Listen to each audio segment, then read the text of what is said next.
Welcome to Hidden History Stories from the Secret City. I'm Keith McDaniel, along with my co host, Ray Smith. Good morning, Ray. Good morning, Keith. How are you on this cold morning? I see you've got a coat on. It's chilly, that's for Yeah. sure. It is, I've got me a nice warm shirt on too. yeah, for sure, for sure. All right, well, let's get started. Yeah. Why don't you introduce our guests, Ray? We're glad to have Anita Iacaruso here with us and Sommer Porter. And they're both with the uh, Atomic Legacy Preservation Network. It's what we're going to talk about today. And they're part of the Department of Energy Environmental Management. And Anita, I'll let you add any to that you want people to know about you and about Sommer. And then I want us to talk about the Atomic Legacy Preservation Network, how that got started. So give a little better introduction than I've done. Okay, great. Thanks, Ray. And nice to see you, Keith. So I'm Anita Iacaruso, and so at the Department of Energy, I'm the Director of Communication Services for the Office of Environmental Management. And Summer's one of my colleagues in the Communications Office that has a great responsibility working with the Atomic Legacy Preservation Network, along with some other communications things. So really how ALPN got started, we or the government, so we like to use our acronyms, right? And so we call the Atomic Legacy Preservation Network ALPN, and it started very organically. We have a meeting once a week that we invite all of the leaders across environmental management to join with us, both from the field and headquarters. And as part of that meeting, every week we have a history share. And so for a while, I was doing that history share. EM has a lot of fun stories and interesting facts that a lot of people don't know about. So I was bringing up one of these stories or facts every week. So for Oak Ridge at Halloween, we talked about how many cemeteries are actually on the Oak Ridge site, which is quite a few. Summer, do Yeah, you remember over the exact 70. number? Yeah. Yeah, over 70. Yeah.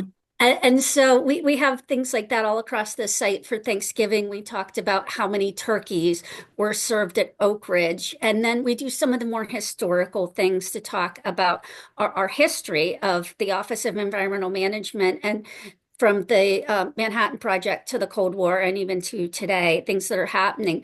So from that, the department was approached by the Atomic Museum in Nevada.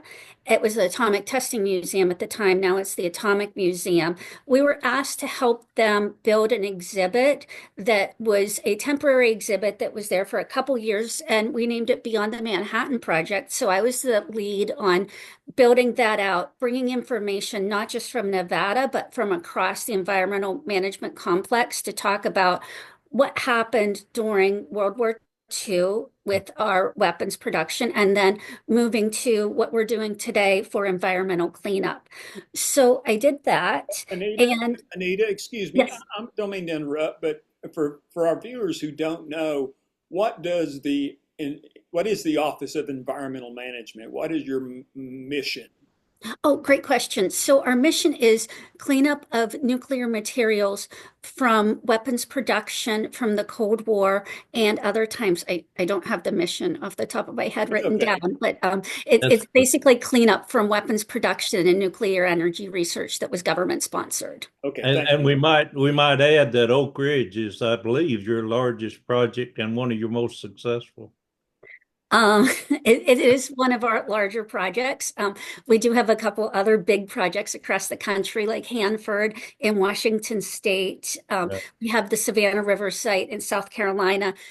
But absolutely, Oak Ridge is one of our big sites. We did start with over 100 sites across the nation, and we're down to our last 13 now. Oh, wow. So we've made great progress as we've done our work. If you go to our website, energy.gov/EM, you'll find a map that shows all the sites that we have remaining and can give some background on each of those sites for your viewers that wanted to delve a little bit deeper into what we do. Okay. Excellent. That helps. Thank you, Keith, for asking that. That I think helps our viewers to understand the magnitude of what environmental management's doing.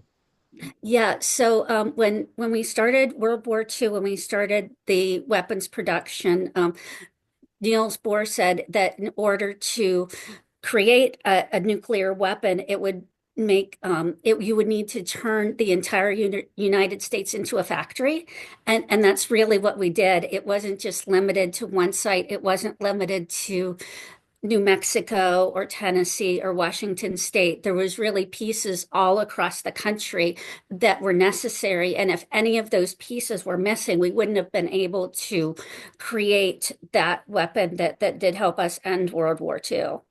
Mhm. Very good. All right. So, as a result of those weekly meetings and the effort out at Nevada at the Atomic Museum, this network that you're talking about has evolved. Tell us a little more about how that happened. Okay, so after I did the museum in Nevada with our friends at the Atomic Museum, I actually came to Oak Ridge for a summer and I did a detail at the Oak Ridge Environmental Management Site. That was a great experience. I loved my time in Tennessee. And so while I was there, one of the things that I did was I partnered with the AMZ and with the K-25 Museum and worked with them of some ideas that they could freshen up their exhibits. Their constantly looking for ways to update it.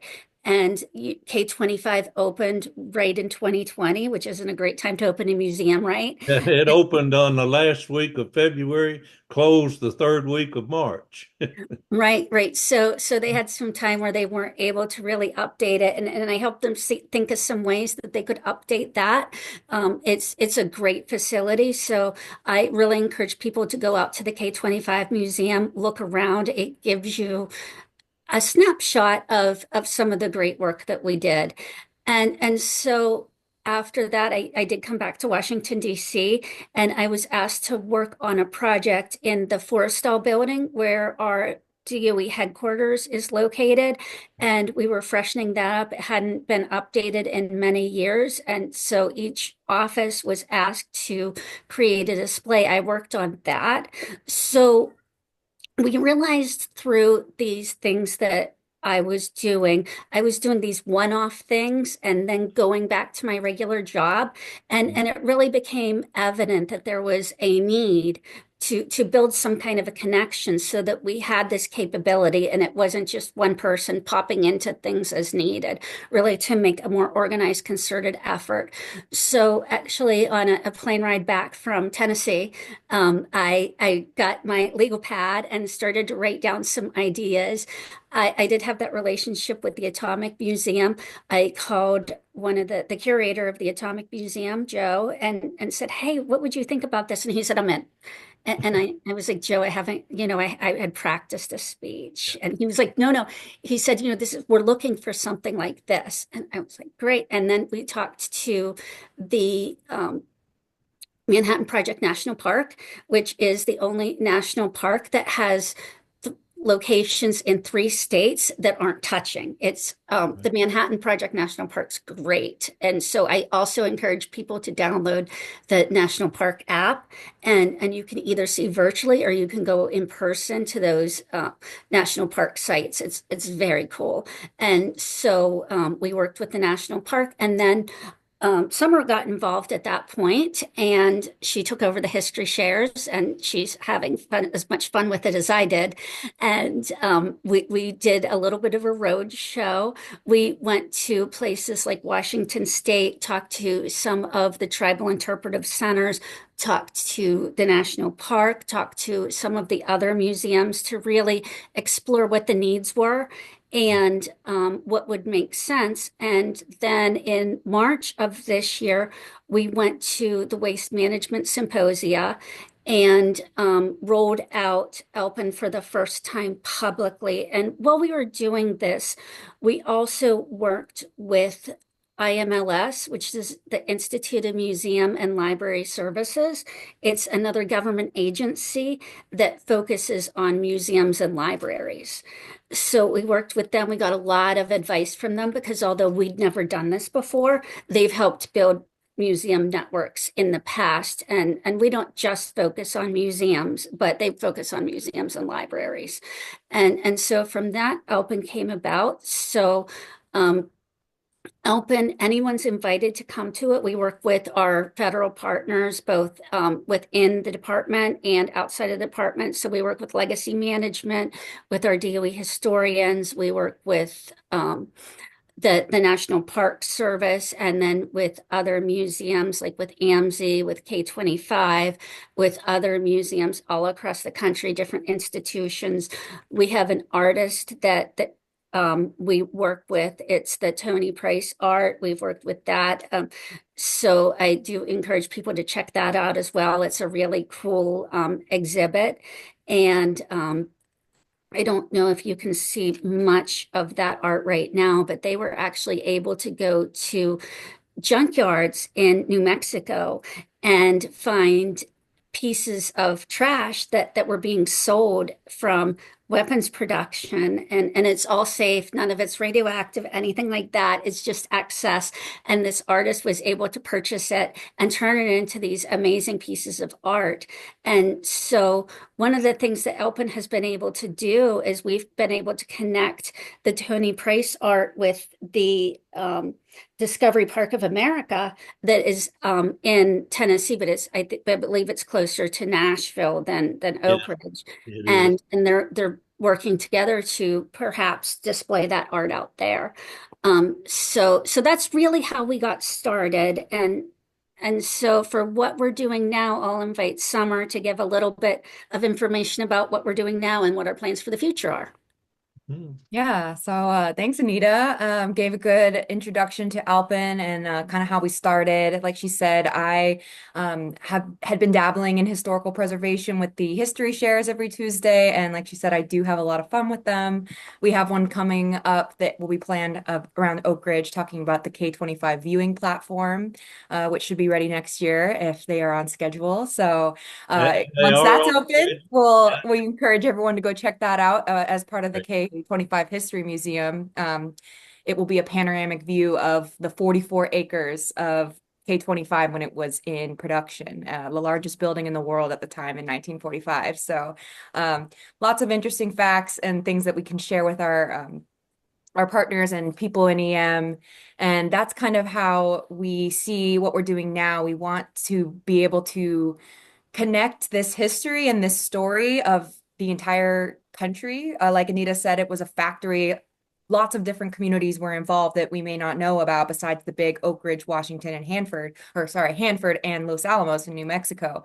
So just being able to bring that history to the forefront and kind of highlight what people may not know about the Manhattan Project beyond, the movie that came out last summer, or just beyond knowing about the bomb. Kind of just telling more about this story and connecting to those institutions across the country that may feel disconnected from the rest of these communities that were all part of the factory of Manhattan Project and weapons production. So we're really trying to connect and meet all of those different institutions. Most of them are museums, but we also, Anita mentioned the Tony Price art. We work with art foundations and, affiliated nonprofits. The National Park Service has a building right near the Los Alamos Historical Society in Los Alamos. So we've been able to connect and meet a lot of different institutions and people that tell pieces of the story. And so Alpin's goal is to really bring those pieces all together. And we've been working to really connect those groups in our monthly quarterly meetings, where we have our working group meetings where, we bring all the institutions together and we just kind of talk about what they need, talk about the challenges and the successes. And one of the most important things I think that we've been doing is being able to share resources and be that conduit for other institutions to meet and to share these resources with each other. Anita mentioned Discovery Park America has potentially partnered with Tony Price to show that art, which I highly encourage everyone to go check that out. And if you visit our Alpin website, it will link to all of the different members that we have currently right now, including Tony Price and including K25. So if people visit our website, they'll be able to click around and see the different institutions they may be interested in learning more about. but yeah, it's just been really interesting to see these different museums interact and share resources about, how do we apply for grants? Or I have a great resource here that you could check out. I have this library that you could access. Or, again, sharing resources as far as exhibits. The Atomic Museum in Nevada connected with the AMSI Museum, and they may be sharing exhibits across state lines, and just being able to not duplicate the work, but make it more synergized and make it more connected across these different stories. And being able to just share that whole story is really what Alpin is all about, and connecting it to our current work with EM, just bringing it to the public forefront, and highlighting the amazing work that we've done since the 1940s and continue to do now. So the So network, so the if network is a network of museums and libraries and people who do preservation. That's what the network is. Yeah. So we accept, really anybody that's telling a piece of the story. We've talked to several different institutions that tell, like, different parts of it, and Yeah. combining it all together is what gives you the whole picture.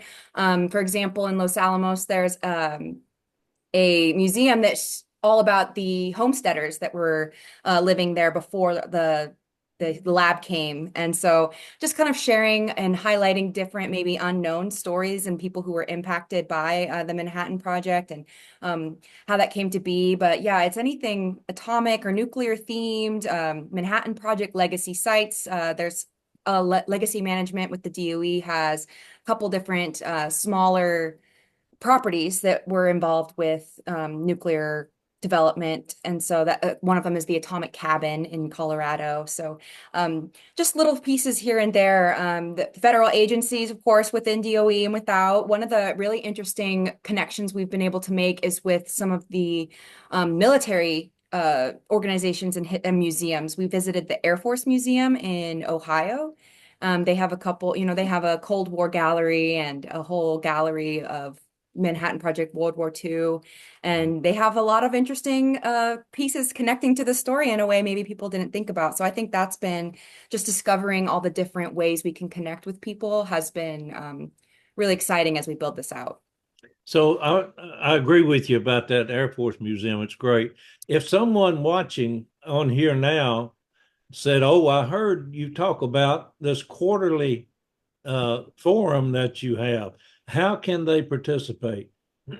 Yeah, so we really open it up to, again, to anyone who wants to participate, people who know a little bit about it, people who are just interested in the history, people who are historians, or it doesn't have to be a museum. We want it to be open to a lot of different institutions, a lot of different people. And the way you join is just contact me or Anita. We can leave our contact information and our email, and we can add you to our list, and Yeah. invite you to those meetings. Yeah, So and so we do limit it though to institutions that do tell our story. So if a private citizen wanted to be involved, that really isn't open to the public, but it's open to those institutions that could tell a piece of our story. And we're pretty broad with the brush that we paint of who's involved, but we do need to make sure that they do have a piece of the story to tell, that it's not just for people that want to learn more about our office. We do have venues for that. So if you have individuals that would like to learn more about that, of course, we have lots of ways, and they can still contact Summer and I, and we can connect them that way. But we keep this to our institutions.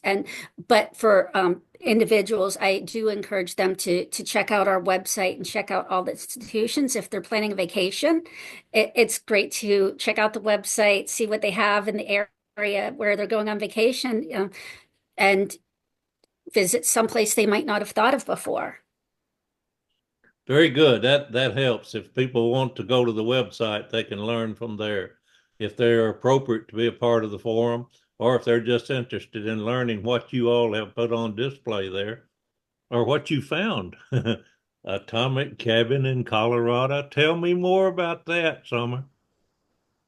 yeah, so the Atomic Cabin, we've actually been trying to get out there and see it, but we haven't had the chance yet. But Legacy Management owns it. It's a small little cabin out in Colorado where they had a lot of the trains coming through carrying the enriched uranium across the country and things like that. So we're definitely wanting to learn more about the atomic cabin and kind of bring them into our fold. So Well, um, I'm putting that on my bucket list. I'm going there too.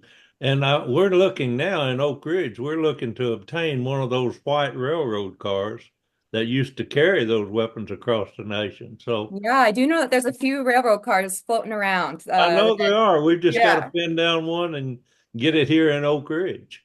yeah. So call me So about that later, Ray. I have just the train for you. All So right. Very yeah, good. we I'll can talk definitely about that. follow up. I'll Yeah. follow up with you on that for sure.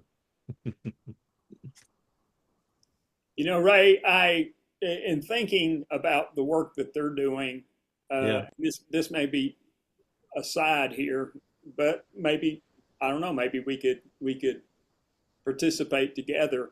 Next year will be the 20th anniversary of the release of my documentary, Secret City: The Oak Ridge Story, The War Years. All right. And so maybe we need to have some kind of event to re-show that, to re-screen that, or something on the 20th anniversary, because it is in all modesty, it's a really good documentary about what happened in Oak Ridge during World War II. Yeah. And Ray can I'll speak. help you. I'll help you out with that, Keith. I think it is the best uh, that people will find about the Manhattan Project history in Oak Ridge. And you're right, that came out in 2005, and then in 2006, you produced the 1945 to 2006 history Yeah, of Oak Ridge. Those two, I tell folks all the time, those are the two things that I would recommend that people look at, and especially in schools. I'm finding now that our history is just not being taught as much as I would like to see it done. And an interesting thing, Keith, is I talk to teachers and they ask, how can I get that, get that history taught? And I say, well, just show a segment or two of the Oak Ridge story, mm-hmm. the war years. And I said, if you'll pick out one that's got me in it and have your students to write down questions that they would like to ask the city historian, then in a day or so, you can FaceTime me on my iPhone and I'll talk directly to those students. It's amazing how well that works. It's very simple. Our technology's there. And that I'll talk to that particular student that's asking the question, but the entire class is getting to participate in that. So Yeah. your documentary film is being used in ways you probably didn't intend nor didn't realize that it Yeah. might be used. It was also interesting. My youngest son, his girlfriend, we were talking the other day. They're in their early to mid 20s, and I did another film, a shorter film. It was a 30-minute film called Operation Open Sesame, which was about the day that they opened the gates, Right. city of Oak Ridge. And she said, "Man, we tore that up in middle school. We watched it all the time in middle school." So Oh my goodness. You never know, do you? never know where this kind of stuff is going to be. So anyway, that's And so that's one of the things that Elpin can really help with. If you have these school groups around that want to connect with either a filmmaker or one of our institutions or somebody from the federal government that has background in what they're learning, we can help connect them to those groups. I've spoken with a couple school groups, and when you talk to school groups, you're always more nervous. They're scarier than any of the other audiences we speak to because kids will let you know when they're bored, right? They will tell you right quick. And I've been a rock star at some of these elementary events, and they were like, "Yeah, Department of Energy's coming," and they really get excited for it. So, It's so amazing. that's really one of the things Elpin can do if you contact Samurai and the schools let us know what their need is. We can make those connections. So one of the important things, you had a guest, I think last week, that talked about the intergenerational education. And so one of the things that really Elpin can help with is making sure that intergenerational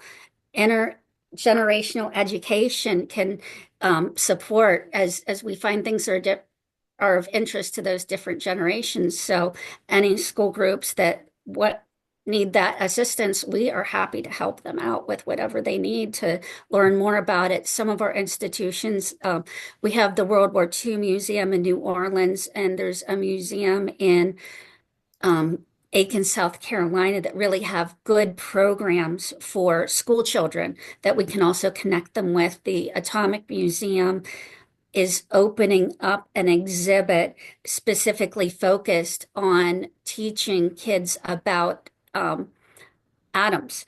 So that I think is opening this month, if it didn't open in November. So that's another way, we can get those school groups involved, and the kids really enjoy it very much. And as you well know, the American Museum of Science and Energy here in Oak Ridge has a tremendous outreach to schools and to Yeah. children. So you're exactly right. I have to tell this story. Keith's heard it, so just be patient, Keith. But I was speaking to a young group of fourth and fifth graders, and I had gone on. I've got a presentation that I give. I've got pictures, Ed Westcott photographs of the Manhattan Project in Oak Ridge. And I've gone on for about 45 minutes, and the bell rung for them to go to lunch. One of the students held her hand up and said, Mr. Smith, if we go get our lunch and bring it back in here, will you keep talking? And I said, well, that's up to your teacher. And the teacher said, sure, if you all want to. So they went and got their lunch, came back and got back in the room, and I went on for another 45 minutes. That's great.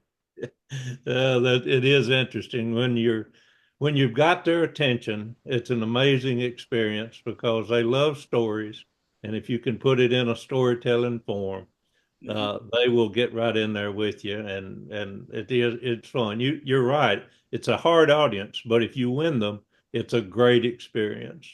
Yeah, and that's definitely something Alpin wants to help bring, as well as just that excitement, especially in the younger generation for science. And I think it's just so interesting that bringing science through storytelling, like you said, through these museum exhibits or through interactive stories online, or these virtual museums that a lot of these organizations have been doing since the pandemic, virtual kits for kids. But I just have found that really meaningful as we've gone forward with this network, being able to bring these messages and these stories to a new audience through art, through exhibits, through storytelling, like you said. I just think that is what makes these really connect to people. And so it's been really nice to work with all these different types of institutions and see what they do to reach out to their communities. And yeah, just being able to bring that to them through a different form than just, math and science in school. So Sure, sure. And then I imagine, with new technology that's available now that is evolving, there's going to be a lot more opportunities to be able to share that same story just in different ways, especially with this generation and their how shall I put it, their inability to focus very long on anything, so to speak. He's a high school teacher. Their attention span is much shorter than it was when we were coming up. So you have to change the way that you present information in such a way that it doesn't bore them and can keep their attention. Unless you're Ray Smith, and then you can go on for hours and they'll listen to you. Yeah, right. You can blame it on the iPhone. That sound bites is what they're after. Yeah. Oh, but it's good. Well, listen, So is there anything, excuse me, I'm sorry, Sommer. So is there anything that you're working on now that's not a continuation of the work that you're doing, but something that's you're looking towards in the future that is it maybe a special project? yeah, well, we do have another showcase this year in March 2025 at the Waste Management Symposia. We first launched with a panel there last year, and we will again be going this year to display a poster kind of going over our year of progress. So definitely looking forward to that. If anyone is interested in attending waste management, it's all about how we clean up and take care of the nuclear waste. And it is a big, fun experience. A couple days of just learning all about the subject and the different ways you can learn about it. Example, museums or the national parks. So it's not just a technical gathering. It's for a lot of different subjects within nuclear cleanup. So that's something we're definitely looking forward to. And more in the future, we definitely want to be able to move past just virtual and be able to connect with our institutions in person. So Alpen's definitely looking to host or co-host a conference or a meeting that could make sure all of our Alpine people can come together for a few days and be able to meet in person and synergize and talk about different ideas and different opportunities, because we know virtual is great, but being in person is also great. So we want to be able to really connect these people like our mission says, connect all these different institutions telling the story, and do that in person. So we are definitely looking to have an in-person meeting soon in the next year or so, and just looking for any opportunities to be able to help these institutions and develop our skills as Alpin and within the government to be able to continue providing what these institutions need, because that's why we're here. And So then I would recommend that you consider Oak Ridge as the location for that conference. We've got lots of people putting in the bids for the locations. right. We do have a couple of things coming up in the future in 2025 that will be available to the public that'll be of interest to your viewers as well. And so we have a newsletter that will be available to the public. It'll be called the Alpine Express, I believe. And so we have that slated to come out early in 2025. The other thing that we're working on, and Ray, I'll make sure that you and Keith get the copy of it whenever we finish it, is we're working on an activity book for kids. And so it should have one of the things that one of my colleagues said was, well, Alpin connects the pieces, so you really want to have a dot to dot in that book. And I was like, yes, I should have thought of that. And so it'll have coloring pages and then activities that kids can do, and that'll be available both on our website, and then we'll be able to provide that to any schools or other groups that would like to get it. So we have some of those things coming up as well that we're working on right now that'll be available next year. All right, very good. Yeah, there's got a lot of activity, and you're what, 2 years old? We'll be a year old in March. A year old in Yeah. March. Okay. You've accomplished a lot in a very short time. And I'm proud to say that once I learned about your activities online, I was able to connect you with at least a few people that I think Dick Groves being one of them, the grandson of General Grove. And Yep. then to make sure that we had a firm connection between the museums in Oak Ridge and Alpin as well. So I think it's a tremendous initiative that you've undertaken. And Anita, I just can't say enough about the effort that you put in to lay it in place. And I must say you picked up a really good associate. Sommer, you present it well. You really do. All Thank right. you. Thank you all so much for being with us today. We really appreciate it. Thanks for having us. Yeah, thank you so much. Sure, Yeah, sure. glad to do it. And we will, folks, we'll post the link to their website with this both on our YouTube and Facebook page as well, so you can learn more about them. Ray, who do we have next? Next, we've got Mark Zimmerman, who's written a book, The Atomic Express, and we'll let him talk to us about that book. And he may have another one coming, I'm not sure, but we've got Mark Zimmerman scheduled for our next program. And that will be in a week. We'll do it in a week. Well, we're running right up to Christmas here, so we want to get it done. we'll take a couple of weeks off for Christmas, and then we'll be back. And then we'll be back with one final one of 2024, the 30th of December as well. Well, we've got that one scheduled as well. All right, folks. thank you for watching, and we'll be back next week with another Hidden History Stories from the Secret City.